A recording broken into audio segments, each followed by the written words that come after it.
Away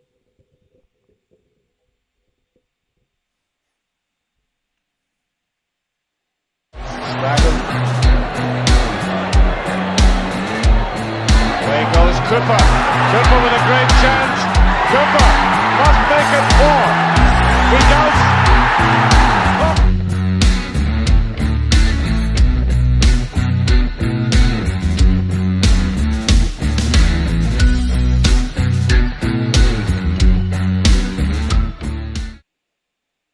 The Full-Time Review Show is brought to you and supported by Saltire Energy, who would like to wish all ABTV viewers a very happy new year, as would everybody at Craig International. As the clock strikes midnight in the UK, no matter the time difference, Craig International will support everybody from their offices and their clients throughout. A very happy new year to all of you. And from Steadfast in Scotland, who would also like to wish everybody here that follows and watches ABTV a very happy new year and a prosperous 2025. These pictures come courtesy of Paul Hannon. These were as the teams lined up ahead of yesterday's game. Much optimism heading into the game, but unfortunately we were done by a 94th minute goal at Tannadice. 13,581 were in attendance as Aberdeen slipped to their third successive defeat in the Scottish Premiership. It means this: we maintain our position in third place. We're only a couple of points behind Rangers, who slipped up against Motherwell, but more importantly, Dundee United have closed the gap to just 3 points. It's quite simple. We need to start getting back to winning ways. Hi everybody, how you doing? A very warm welcome to Ali Beg ABTV after another defeat, another gut-wrenching defeat, but much better than Kilmarnock. Let's put it that way. It was a much improved performance against Kilmarnock, but it is becoming glaringly obvious now where we need to build in the January transfer window. I worked out over the past 4 games, we've only had 9 shots on target. 9. It's baffling. It's bemusing. It's bewildering how all of a sudden we've gone from the first few months of the season where we were winning games, winning them in a tandem, winning them with conviction, winning them with exciting, prosperous football. And now all of a sudden we can't buy any points. Things could have been different yesterday. Jamie McGrath's effort, obviously, towards the end of the game. That goes in. It's a completely different game. We all know that. I'm not going to say too much about the referee. What I will say is that I thought he got the main decision he got completely wrong. Thank God it was overturned. And then only he will be able to explain why he gave Dante Palvara a yellow card. Only he will be able to explain that. Obviously, from there, that led to Dundee United getting a throw-in after an attack, which obviously led to the goal. But look, at the end of the day, it's very simple. I was a bit annoyed yesterday with John Beaton. I posted about it, but I quickly took it down because I thought to myself, do you know what? It's not about John Beaton. It's absolutely not about him at all. It's about our capabilities to defend. And yesterday, we did not defend the long throw-in, which led to their winning goal. So unfortunately, Andrew Budge can't be with us for the next few days. He can't be with us today and he can't be with us for the Ross County game because he's moving. So what I've done is I've basically tried to do it myself. So don't knock, don't laugh, don't take the mick. I've just basically had a wee look at it today with the help of a friend of mine. So I'm going to show you where I think we got it completely wrong when it came to defending that long ball. And again, what I've been able to pick out for me is just comical schoolboy defending. That should not be allowed at this level. And it cost us dearly. So what I'm looking for you to do tonight is obviously come on, have your say. Emotions are still running high. There's a lot of you that are starting to get really wound up I get that. I understand that. Trust me, I'm with you. So try and keep your comments as respectful as you can. Try not to use bad language. And if we find ourselves tonight with fans of our opposing teams coming on and stirring the pot and having a go at us and making fun, just ignore them.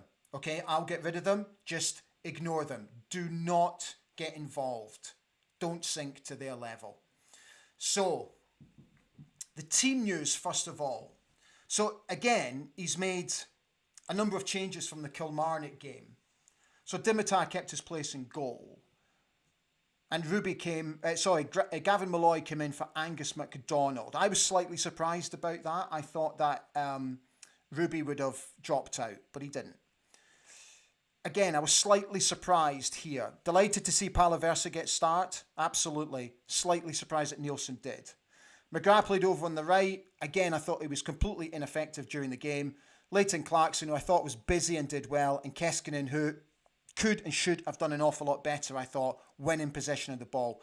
Esther huffed and puffed, had a great chance, but again, showing a real lack of predatory goal-scoring instincts in front of goal, which unfortunately, you could argue probably cost us.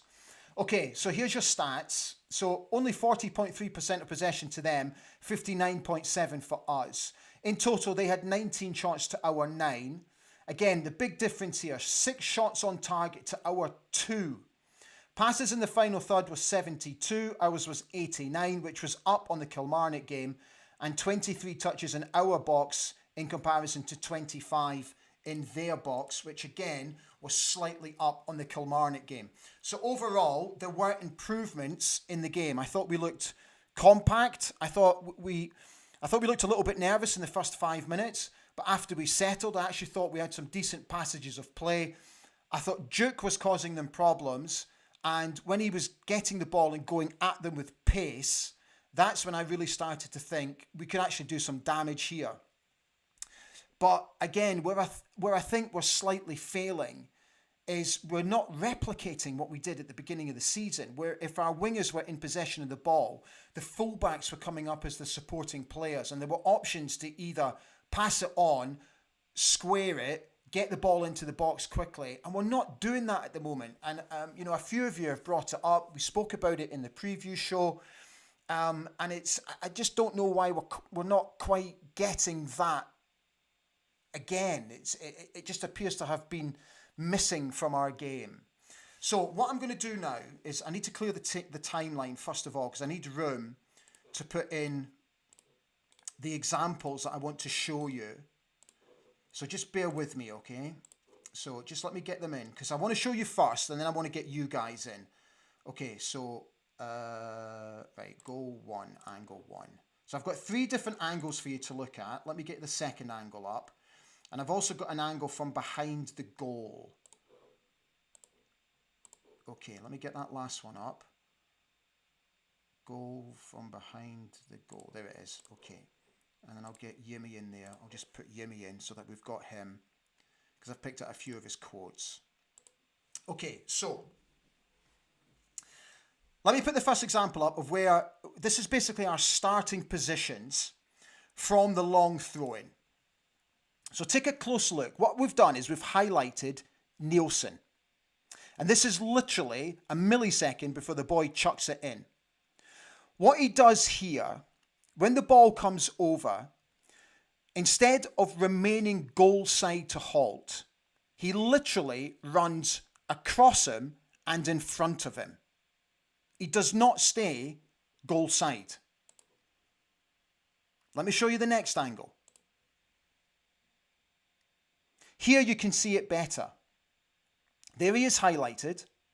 So instead of sticking with him, he moves across him. And then if you look at the orange line on the pitch, that's the movement that Holt makes, where eventually ends up to get the header on target. So as Nielsen moves across him and in front of him, Holt moves behind him. So Nielsen never stays goal side of Holt, which is what he should have been doing. Then, look at this angle here. This is from behind the goal. We've got 2 players highlighted. The first one is Dante Polvara. who completely misjudges the flight of the ball and allows the ball to go over his head, as does Rubicic. Rubicic goes for a header, but mistimes either the jump or the flight of the ball and also misses the header. So we've got two players who miss the long ball. By this point, Nielsen is in no position to challenge Holt whatsoever, because Holt is now in behind him and he's now in the ascendancy to be able to get a jump on the ball and head it into the back of the net. So for me, that's where we got it completely wrong when it went to defending the ball. This is what Yimi said after the game. We have to stay strong and be clear and consistent. When you have problems, there is always a solution, and you need to find this and try to build the performance so we can get the points. There is, of course, frustration when you lose a game like we did today, but we have to also think about the bigger picture from the season overall. It is not over, and we have to find a way out of this period. There is no magic trick. It's about effort and performance. So I hope that analysis kind of made sense. Obviously, it's nowhere near as good as what Andrew can do, but I wanted to try and bring you some sort of analysis tonight. So that's how I kind of broke it down. So I kind of hope it made sense. There were other things that I wanted to look at, but I thought the goal was prevalent because it came so late and we didn't defend it, and it killed us in the end. And it's these type of mistakes which unfortunately have crept into our game. Nielsen, Steve Tosh made a really interesting point throughout commentary where if any of his teammates made a loose pass, he was immediately berating them. And what Steve was saying was that, well, if Nielsen was to make a loose pass, then he should also be berated by his teammates. At the end of the day, you're all there for each other. And I just, I don't mean to dig the dude out. I really don't. And, I'm not trying to individually attack him. I'm really not. But I just feel that because he didn't stay goal side, for me, it's criminal. I don't understand for the life of me why he went across him and in front of him and allowed Holt to sort of almost in a curve action go behind him. It's the first rule of defending. Always stay goal side of your immediate opponent. It just baffles me, and it killed us. It absolutely killed us. Right. I'm going to get you on.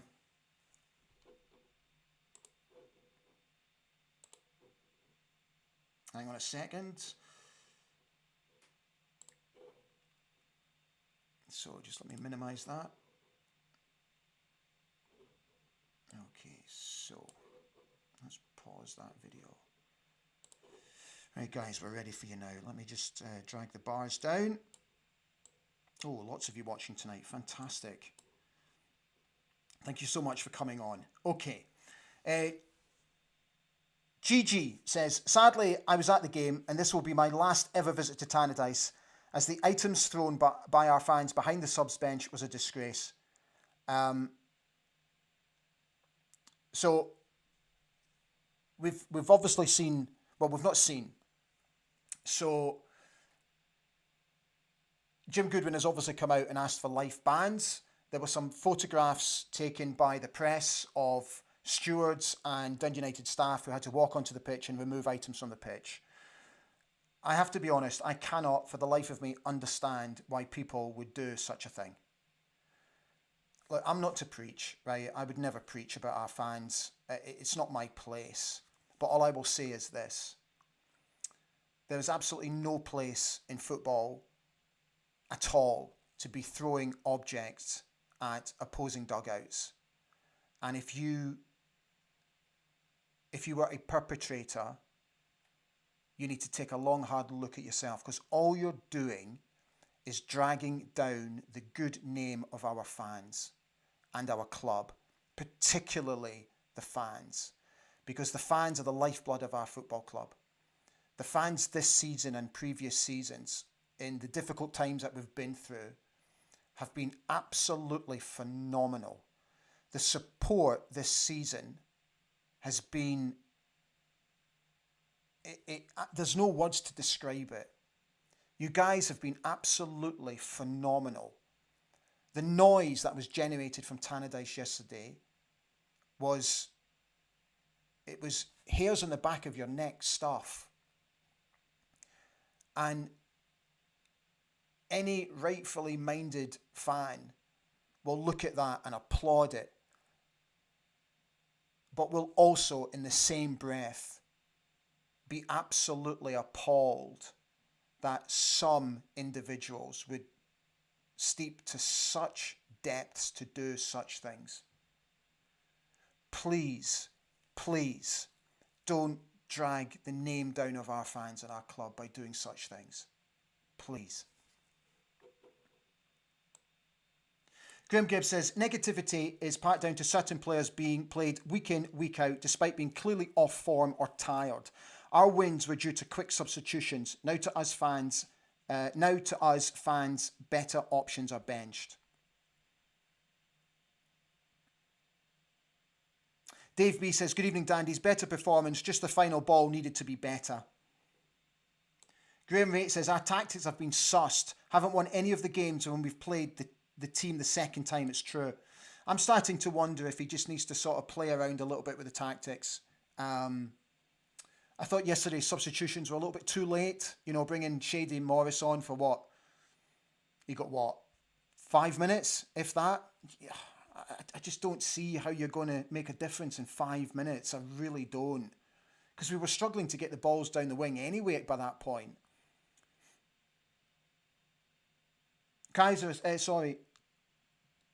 Dave B says, the referee was determined not to let us win, and it seemed he would have preferred a draw. Even if you don't subscribe to the view of bias, his performance was shocking the whole night.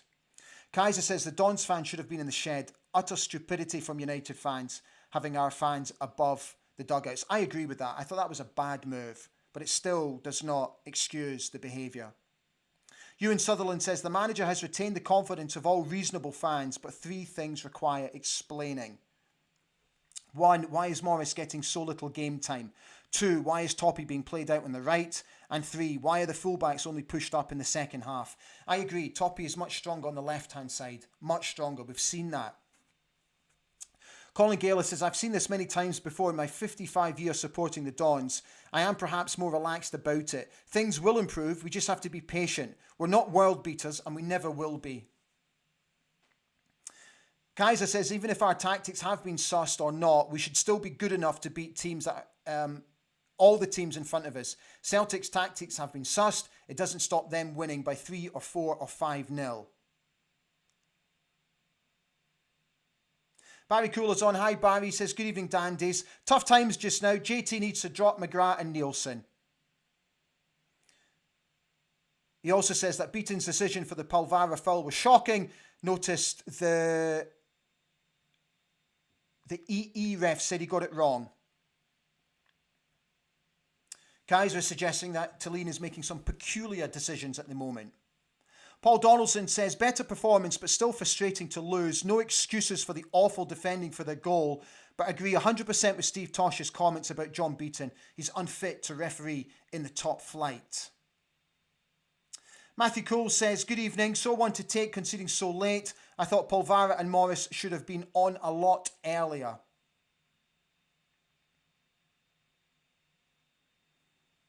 Neom says, evening Dandies, was at that game last night. We got nothing out of that referee. We were a bit better, but still not there quite yet. So guys, just be careful with your comments about the referee, please. Just be really careful. All I'm doing is just protecting. All I'm doing is protecting. I get it, trust me, I'm just as mad. I'm just as mad. But just be careful what you say. Martin Smith says, looking laboured in midfield, Nielsen needs a rest, and Ante and Dante need some game time. Gavin Wilson says, good evening all. Was a better display over the 90 than the previous in this winless run. Suck a goal. We've got to make our own luck / goals. Graham Gibbs says that we have to keep our dignity. Neil Strachan says, good evening. Happy New Year when it comes. He's confident that we'll beat Ross County on Thursday. Kaiser says, I thought Dundee United were deserving of the win, to be honest. We never showed any intent to win that game. I have to be honest, as much as it pains me to say, I thought Dundee United looked really good yesterday. I thought Jim Goodwin got it absolutely spot on. I'm always willing to give credit where credit is due. I think he sussed us. I think he pinpointed our weak points. And I think he got it spot on. And I thought, to be honest with you, I thought a draw would have been the right result. But at the end of the day, they showed a little bit more intent to win the game right where it mattered. Holt showed the desire to win the ball. Unfortunately, we didn't. David Gold Rally Vid says, our performance came up short, better than the Killie game, but still not good enough. Wrong lineup, wrong tactics. Talene is finding out how big a job he's now got. Russell Fraser's here. Hi, Russell. He says, you only watched the highlights, but there was some better football overall. Palaversa has some nice touches. Steve Jameson says, thought we were poor again, Ali. Lots of the ball, but doing nothing with it. I agree. For me, there was not enough penetrative passes. Kaiser says, it makes it even more annoying when you see how poor Sevco are. We should be a way up over the hillside from them by now.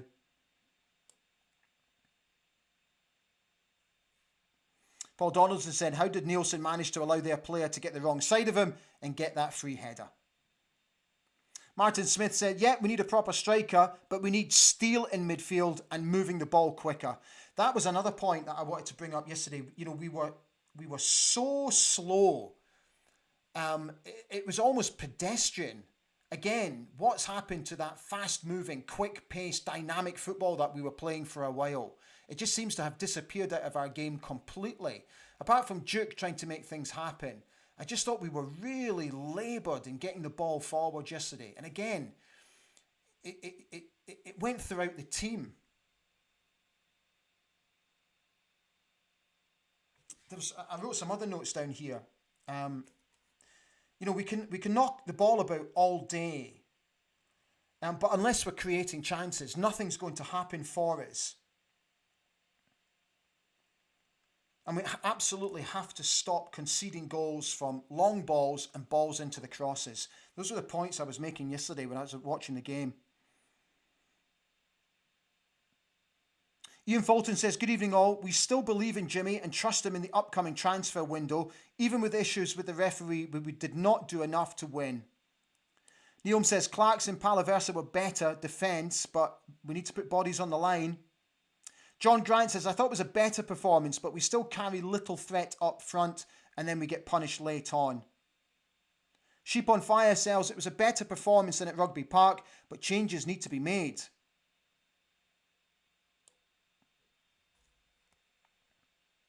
Jason, I absolutely take your point where I say it's not about the referee, because he says, sorry, Ali, but an impartial referee would have given that free kick to Polvara, and that chance for United wouldn't have materialised. A draw would have been the minimum achieved. Jason, I absolutely take your point. My point is that, unfortunately, we're going to get decisions which are going to go against us. And at the end of the day, we still have to defend. Whether we feel aggrieved about a foul given against us or not, we still have to defend. And we didn't. And that's my point. Because it's obvious where we need to improve. Our defending of late has been absolutely woeful. And if we continue showing the same pattern, we're going to drop off a cliff. So I absolutely take your point and I'm with you, but we still have to defend. We cannot use the referee as an excuse. Kaiser said, the schoolboy defending cost us at 0-0. That's about as good as it is for us. Steve Jameson said, Keskinen, he needs to be on the left. Fred McKenzie's here. Hi, Fred. How are you? Barry Cole says, against County, Nielsen dropped along with McGrath. Put Shinnie or Polvara beside Palaversa. Toppe right mid, okay, and Duke left, Nisbet and Clarkson. Colin Gale says, I thought Jack McKenzie was invisible for the majority of the game. Paul Donaldson says, was very frustrated. about how slow we were moving the ball out from the back. Most of the time it was going from mid-off to one of the defenders, then back again. It was happening over and over again.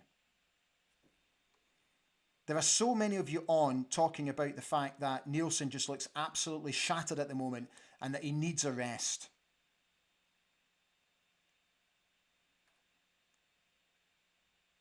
Graham Gibbs says, for a long stretch in the second half, United got corner after corner and long throw after long throw. How often did our defenders head up or behind? Why?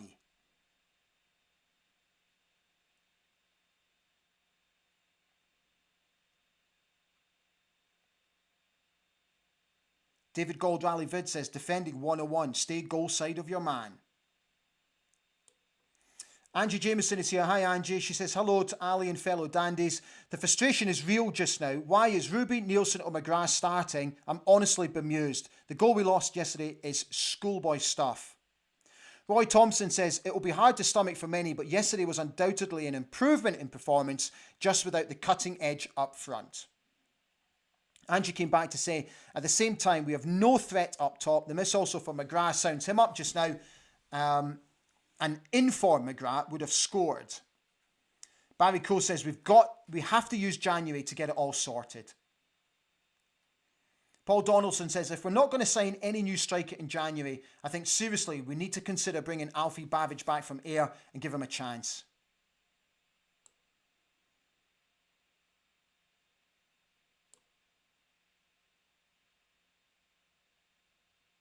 Charles Craig said, sorry to reminisce, but in Fergie's first season after he took on a good squad from Billy McNeil was not memorable. Same as when he took the United job, but long-term things work out not bad. Do you know, again, it's mad to think, isn't it? You know, we get a win against Ross County. Just let me check the fixtures, because I think, don't Rangers play a little bit later in the day? Let's have a quick look. Where are they? Oh no, so, it's okay, so it's the Rangers-Celtic derby. So, look, you know, there's a potential for them to drop points. And we get a win, we go second. It's mad, isn't it? We go second. Okay, they've got a game in hand, understood. Who did Dundee United play? Well, they've got a tricky game. It's the Dundee derby. So, look, if we get it right against Ross County, and surely to God, we will get it right against Ross County. Rangers slip up, we could go second, and we can pull away from Dundee United. So as much as we're all frustrated, and as much as we're all bemused, do you know what? After looking at that, it's not actually that bad. Is it? Is it?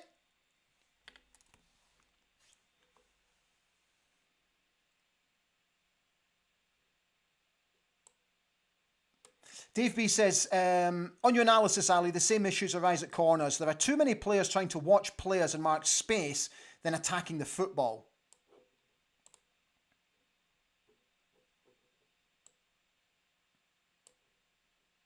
Scott McLean is suggesting that the players look tired. Are they not fit enough for JT's way of playing?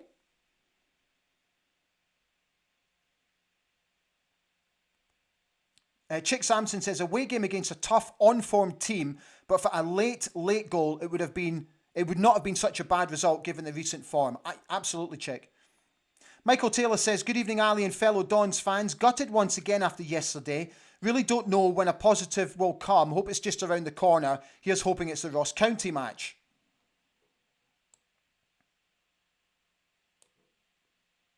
So it's my understanding that Nielsen will be suspended for the Ross County game. Charlotte James says, the thing I don't understand is why are we passing back and forth at the back rather than pushing forward? You see, again, I was getting slightly frustrated yesterday that we didn't have an outlet in midfield. Or what they did was they pressed us not to give us an outlet, which meant that if you watched Ruby, for example, and again, I'm not picking him out, but he was forced to knock balls over the midfield. So he's missing midfield out. And invariably, the ball was always coming back or the move would always break down. We've got to start playing football on the deck and playing it through transitions and involving midfield more. Geneva Management is here. Good evening. We have only had 3 clean sheets all season and a huge confidence issue since the semi-final. So slow and indecisive out from the back. Kevin Watt says, the only time we looked dangerous was via Duke. We should have just been feeding him the ball all the time.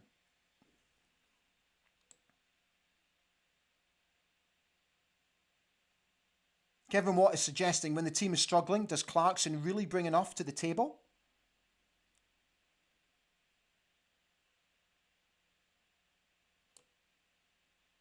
Mon the Hoops, thank you so much for this comment. This is a really cool comment. He says, Aberdeen seem to have attracted a toxic element. It never ends well. I joined this podcast for a giggle after the Darvel game, and I was amazed how you all stuck with your team.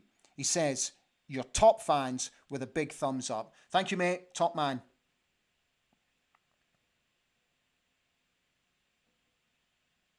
Craig Buchan says, seen too many fans criticising Jim Goodwin for speaking out or United for their match security arrangements. Indefensible and no excuses for that kind of behaviour. Doug Seavright is saying Mittoff was excellent last night. He was. He kept us in the game. He had 1 or 2 absolutely world-class saves.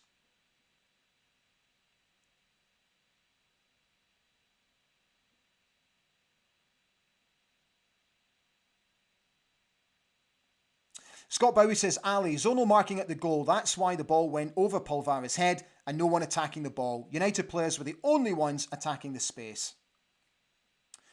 Charles Craig says, in regards to the analysis that I put up, United striker prevented Ruby from getting to the ball, but he should have been stronger to overcome and anticipate this block.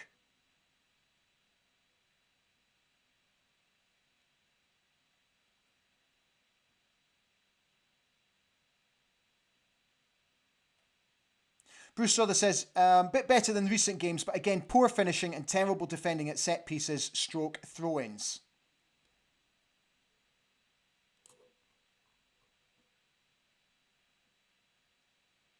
Barry Cole's making just a quick point here that Barry Robson has been appointed the Wraith Rovers manager. Kaiser says, I hope Barry does well, and I'm sure you'll echo those sentiments that at the end of the day, it didn't work out for Barry with us, but let's wish him all the very best. Graham Gibbs says, several times we had a throw-in on the left. Duke was in form, but we threw the ball back to Mackenzie, who had to go back to Malloy. Why? Erica Mitchell is here. Hi, Erica. I agree there with what you said in regarding to the home match against Ross County. Surely to God we can beat County. God, let's hope so. Bloody hell. Andy B says, maybe get Andrew, as in our analyst Andrew Budge, to do a piece on zonal marking, how players stick to their zones, etc.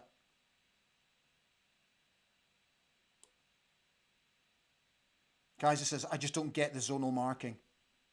Malcolm Youngson says, come on the Dons, tough times, not enough creativity, product in the last third is not good enough, Ruby is a liability, McGrath on left wing is not his position, Sokla needs to be given a chance to prove himself. Right, guys, we have done well over half an hour now, so there's only really one last thing to do, usually at this time of the night. Thank you so much for being on, as always. So if you wouldn't mind, I'd be absolutely thrilled if you would please like the show, if you've enjoyed what we've done tonight. Thank you, as always, for all your comments. And don't forget to subscribe. We're well over 4,100 now, on our way to 4,200. So if you enjoyed the show tonight, enjoyed what we're trying to do, I'd be absolutely thrilled if you would please consider jumping on board, supporting us, and you will see how we will continue to grow as the months go along. Right, guys, so we're done for just now. So we're going to be back on New Year's Day for the preview show ahead of the Ross County game, and then I'm going to be back on the 2nd, on Thursday, to do the watch along show, where you can come, and because the game's not getting broadcast live in the UK, I'm going to be sitting here in my studio. I'll be watching the game live and reporting as it goes ahead, and you guys can come along, watch it with me, and comment as you see fit. The idea is basically just to have a community of fans all watching the game together online and just watching it together basically and just commenting as it goes along.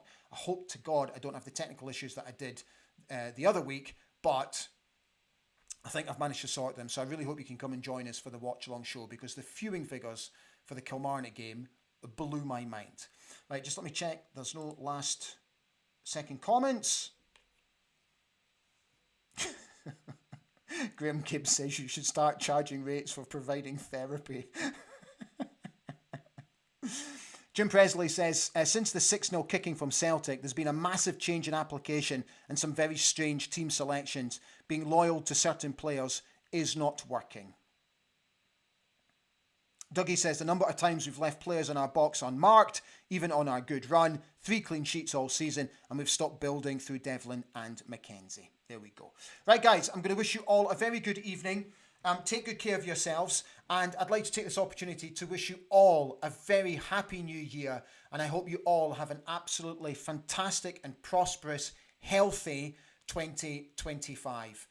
Just very quickly, thank you for all your support throughout 2024. I know that a lot of you knew that I was critically sick for a number of months. I was in a really bad way for a long time. Had to really fight this awful condition that I got diagnosed with, ulcerative colitis. And then unfortunately I had some issues that I had to deal with in my personal life as well, which some of you have commented on. I'm not willing to comment about it publicly at the moment, but all I can say now is that I'm in a much, much better place. My health is improving all the time.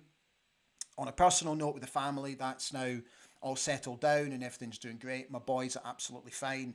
So thank you for all your support. Your support got me through my illness, and it really, really helped me in 2024. And I don't really know how I would have got through it without the support of my family and you guys. It means the world to me. So thank you. Take good care of yourselves, and a very happy new year. And please stand free.